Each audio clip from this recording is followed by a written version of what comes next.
Good morning students. Today we shall discuss about more important topic basis. ठीक है, उससे पहले लेकिन हम क्या करते हैं, एक थ्योरम करते हैं जो हमारी स्पैनिंग सेट की रहती थी. The set of all linear combinations of a non empty subset S of a vector space V is the smallest subspace of V containing S. Means जो सेट है सारे लीनियर कम्बिनेशन का, non empty subset S के जितने भी linear combination का set जिनको हम एल एस से डिनोट करते हैं, is the smallest subspace of V. वो क्या है? स्मॉलेस्ट सबस्पेस है वी का, जो किसको कंटेन करता है? एस को. और इन अदर वर्ड्स क्या है? In a vector space V L S is the smallest subspace containing S. किसी भी तरह से आ सकती है थ्योरम, ये इंपॉर्टेंट थ्योरम है, बिल्कुल आसान है. Let S be a non empty subset of V. ठीक है. Now for any V one belongs to S. V one को मैं लिख सकती हूँ 1v1 plus 0v2 plus 0v3 plus up to so on 0vn. ये क्या है? लीनियर कम्बिनेशन हो गया v1 v2 vn का. तो ये किसको बिलोंग कर गया? एलएस को. इसका मतलब क्या हो गया? जो v1s का एलिमेंट लिया था, v1 किस में आ गया? एलएस में. तो s is contain in LS. एक तो हमने ये तो दिखा दिया कि जो लीनियर कम्बिनेशन का सेट है वो s को कंटेन करता है. अब हमें ये दिखाना है ना कि LS is the smallest subspace containing s. जो एलएस है वो v का ऐसा स्मॉलेस्ट सबस्पेस है. तो उसके लिए हम क्या दिखाएंगे? पहले तो सबस्पेस दिखाते हैं. सबस्पेस की कंडीशन सबको पता है. यूवी दो, जिसको भी सबस्पेस दिखाना है, दो एलिमेंट उसके लेने हैं, दो फील्ड के. तो यू वी अगर मैंने एल एस के ले लिए, ए बी फील्ड के ले लिए, तो मुझे दिखाना है A U plus B V किसको बिलोंग करेगा? एल एस को. तो let U V belongs to L S. अब एल एस क्या है?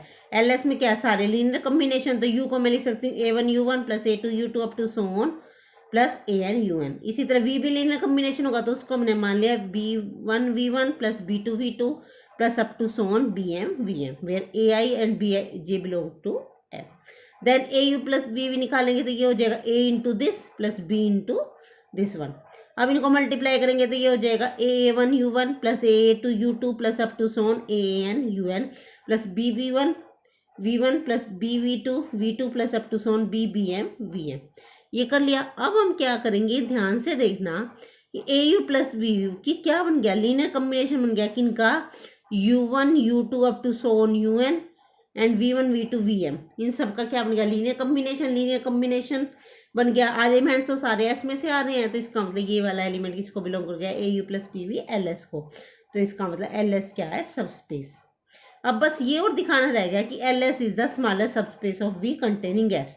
अब एल एस सबस्पेस भी दिखा दिया, ये भी दिखा दिया, एल एस एस को कंटेन करता है. अब बस ये दिखाना बाकी रह गया कि एल एस सबसे छोटा सबस्पेस है वी का. तो मैं मान लेती हूँ let W be another subspace of V containing S. V S को कंटेन करने वाला कोई और सबस्पेस डब्ल्यू मान लिया मैंने. तो एल एस को स्मॉलेस्ट दिखाना है तो मैं दिखा दूंगी कि L S is contain in W. तो एल एस सबसे छोटा हो जाएगा क्योंकि डब्ल्यू हमने कोई भी मानना है, तो हम दिखा देंगे L S is contain in W. तो let U belongs to L S. अगर हम दिखा दें यू बिलोंग्स टू डब्ल्यू, काम चल जाएगा.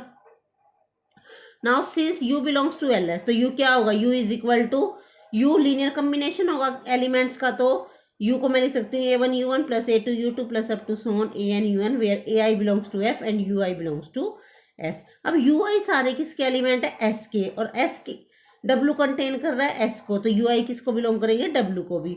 जब ui w को कर रहे हैं तो a1u1 plus a2u2 plus up to so on an subspace की कंडीशन से किसको बिलोंग करेगा? w को. तो u, तो इसका मतलब क्या हो गया? यू डब्ल्यू को बिलोंग कर गया. यू था किसका? एल एस का. और यू किस में आ गया? डब्ल्यू में. इसका मतलब L S is contain in W. तो एल एस क्या हो गया? सबस्पेस हो गया, जो क्या है? सबसे छोटा. तो L S is the smallest subspace of V containing S. Now remark the above theorem leads to a meaningful definition for the span of every set s is equal to phi, that is L of phi is equal to 0. that is अगर हमें phi का generating set या spanning set निकालना है तो हमेशा याद रखना क्या होगा? 0. If S1 is contain in S2 then LS1 is contain in LS2. तो S1 का लीनियर स्पैन है वो कंटेन होगा लीनियर स्पैन ऑफ S2 में. नेक्स्ट क्रोली क्या है? Proof that LS is equal to S if and only if S is a subspace of V. अभी तक तो हम S को क्या कहते हैं? सबसेट ही कह रहे थे ना जस्ट. तो अगर S सबसेट ना हो, अगर S क्या है? V का सबस्पेस है, तो एल एस किसके इक्वल आ जाएगा, एस के। तो बिल्कुल सिंपल है, let L S is equal to S. तो हमें क्या दिखाना है, S is a subspace of V. Then above by above theorem L S is a subspace of V and so S is also a subspace of V, क्योंकि L S तो subspace है, L S subspace है तो S भी क्या हो गया, subspace. अब कन्वर्स पार्ट करेंगे। कन्वर्स पार्ट में हम क्या मान के चलेंगे, let S be a subspace of V, और मुझे दिखाना क्या है, L S is equal to S. तो अब हमें दिखाना है L S is equal to S, तो L S is contain in S दिखा दे तो काम चल जाएगा। तो उसके लिए हम क्या करेंगे, let S be a subspace of V, then S is a subspace of V containing S. बी एस अपने आप को कंटेन कर ही रहा है, एस को कंटेन करेगा, लेकिन एस को कंटेन करने वाला तो एल एस स्मॉल सबस्पेस होता है, तो इसका मतलब एल एस छोटा होगा किससे, एस से। बट एस तो एल एस में कंटेन होता ही होता है, देयरफॉर बाय अबव रिजल्ट्स, इन दोनों रिजल्ट से क्या हो जाएगा, L S is equal to S. ठीक है, अब हम डिफाइन करते हैं बेसिस, जो मेन हमारा इसमें चैप्टर है। बेसिस क्या है, let V be a vector space, a subset S is equal to v1 v2 up to so on vn, N elements ले लिए v के, is said to be a basis of v if v1 v2 vn are linearly independent vector. और second condition क्या है, v1 v2 v3 up to so on vn span v, that is v is equal to L S, या फिर हम कह सकते हैं every vector of v is a linear combination of the vector of s। तो बिल्कुल सिंपल डेफिनेशन है basis की, हमने दोनों चीजें पढ़ रखी है, लीनियरली इंडिपेंडेंट भी पढ़ चुके हैं हम और लीनियर कम्बिनेशन भी। तो बेसिस इन दोनों चीज को मिला के बनाए कि कोई भी सबसेट है S v1 v2 up to so on vn, इसको बेसिस कहेंगे। एक तो ये सारे वेक्टर लीनियरली इंडिपेंडेंट होने चाहिए, और क्या होना चाहिए, v का हर एक एलिमेंट इनके क्या लीनियर कम्बिनेशन में लिखा जाए, तो हम क्या कह देंगे, this is a basis of a vector space. ठीक है, फॉर एग्जाम्पल हमने E1 E2 करे थे ना डिफाइन, E1 1 0 E2 0 1 फॉर्म है बेसिस ऑफ आर्ट्स के अलावा एग्जाम्पल डिटेल में करेंगे। इसी तरह E1 E2 E3 फॉर्म है बेसिस फॉर आर के, भी डिटेल में करेंगे जब आपको क्लियर हो जाएगा। Since the set 0 is linearly dependent, so it is not a basis for the null space 0। In fact 5 is taken as a basis for 0। 0 का जो बेसिस है 0 सेट का, वो हमेशा क्या होता है, 5। ठीक है, अब हम डिफाइन करते हैं ऑर्डर्ड बेसिस, जैसा कि नाम से ही लग रहा है। क्या होगा ऑर्डर्ड बेसिस, बेसिस जिसमें एलिमेंट्स का कुछ ना कुछ ऑर्डर फिक्स हो। A basis of a vector space is said to be an ordered basis if its vector are written in a certain specific order.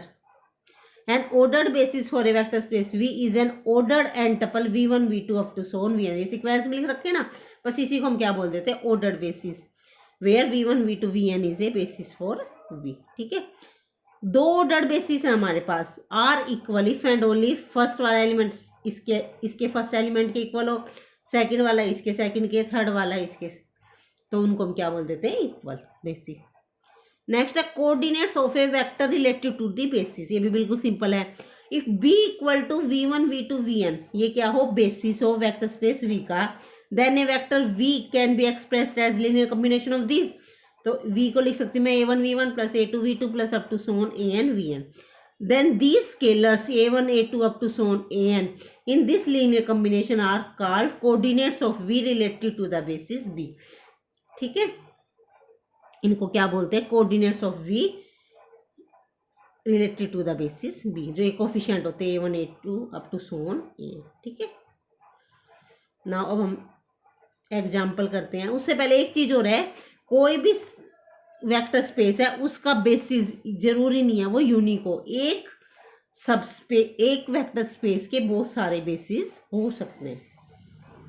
ठीक है, now example prove that the set 1 0 0 0 1 0 0 0 1 is a basis of vector space R के। अभी मैंने बताया था ना E1 E2 E3, E1 E2 E3 इन्हीं को बोलते हैं, जो इसको हम स्टैंडर्ड बेसिस बोलते हैं। ये हमेशा इसका एक बेसिस फॉर्म करेगा।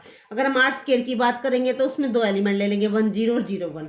R4 की बात करें तो उसमें ऐसे ऐसे कितने वेक्टर आ जाएंगे, 4। ये क्या होते हैं, स्टैंडर्ड बेसिस होते हैं R3 के। अब इसको प्रूव करते हैं। देखो, सबसे पहले तो हमें ये चेक करना है कि ये बेसिस है, तो पहले हम चेक करते हैं लीनियरली इंडिपेंडेंट है या नहीं है। लीनियरली इंडिपेंडेंट याद होगा क्या था, लीनियरली इंडिपेंडेंट में क्या करते थे हम, लीनियर कम्बिनेशन लिखते थे AU plus BV plus CW equal to 0, अगर तो सारे के सारे स्केलर जीरो आ गए तो लीनियरली इंडिपेंडेंट, और एक भी नॉन जीरो आ गया तो लीनियरली डिपेंडेंट। अब चेक करते हैं। अब हम ये करेंगे तो क्या आ जाएगा, A00 प्लस 0B0 प्लस 0 हो गया इक्वल टू 0। यहाँ से ये बन गया ABC इक्वल टू 0, यहाँ से AB0 BB0 CB0, तो ये क्या आ गए, लीनियरली इंडिपेंडेंट। अब हमें क्या चेक करना है कि ये इसका स्पैनिंग सेट है या नहीं है। स्पैनिंग सेट के लिए क्या होना चाहिए, इसका हर एक एलिमेंट इनके लीनियर कम्बिनेशन में लिखा जाना चाहिए। ये हमने लास्ट वीडियो में कराई था, एक बार और कर लेते हैं। Let ABC be any element of R3। तो ABC को हम क्या लिख सकते हैं, A00 plus 0B0 plus 0 C, यहाँ से A कॉमन निकाल लो, यहाँ से B, यहाँ से C, तो ये हो गया A into 100 plus B into 010 plus C into 001। तो यू हो गया A into this plus B into this plus C into this. तो आर्बिट्ररी एलिमेंट लिया था और वो इनके लीनियर कॉम्बिनेशन में लिखा गया ना। इसका मतलब R³ का हर एक एलिमेंट इसके लीनियर कॉम्बिनेशन में लिखा जा सकता है। इसका मतलब ये इसका स्पैनिंग सेट भी हो गया। Hence S is a basis of R³, है ना, सिंपल बिल्कुल। बस ये दो कंडीशन चेक करनी है, ये दो कंडीशन चेक होती है, हमारा क्या हो जाएगा, बेसिस।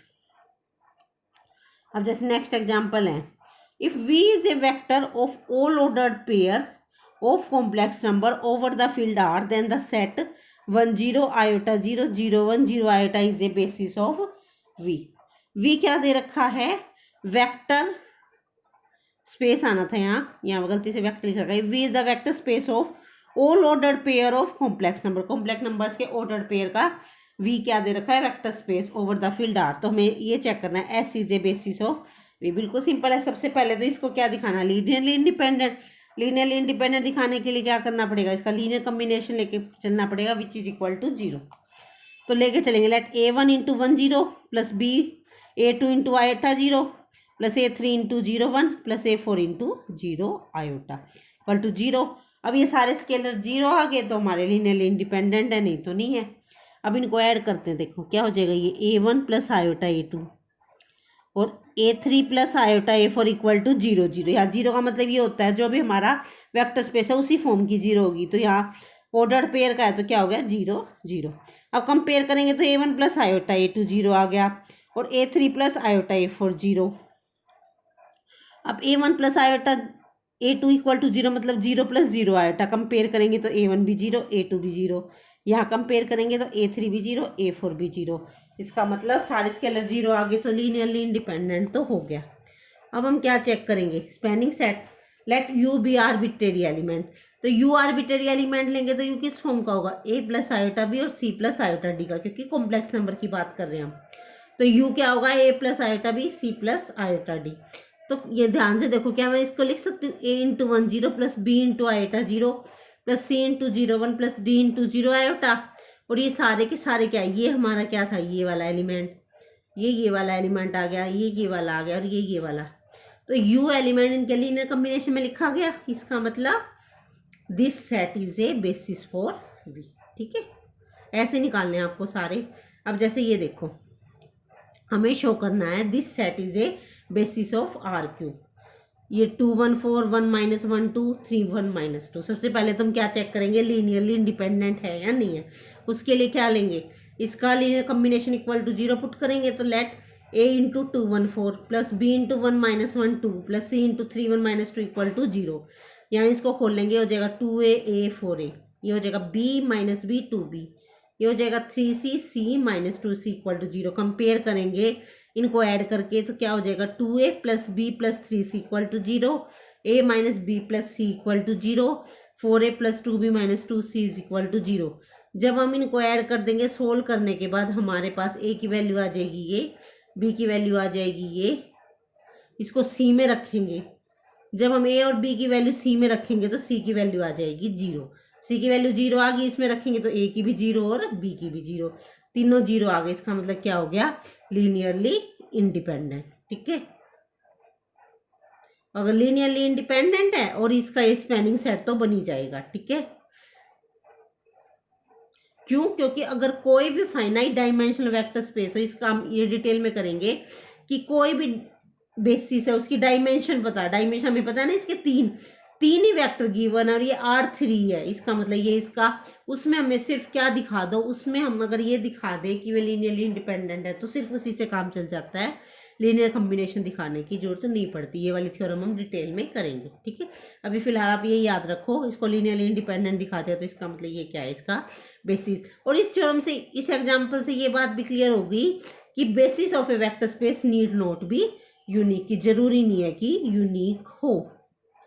अब अगला एग्जाम्पल क्या है, show that the set S1 x square up to so on xn of n plus 1 polynomial in X is a basis of the vector space Pn(R) of all polynomial of degree n over the field of real number। बिल्कुल आसान है, हमें show करना है ये basis बनेगा किसका, all polynomials इन X का।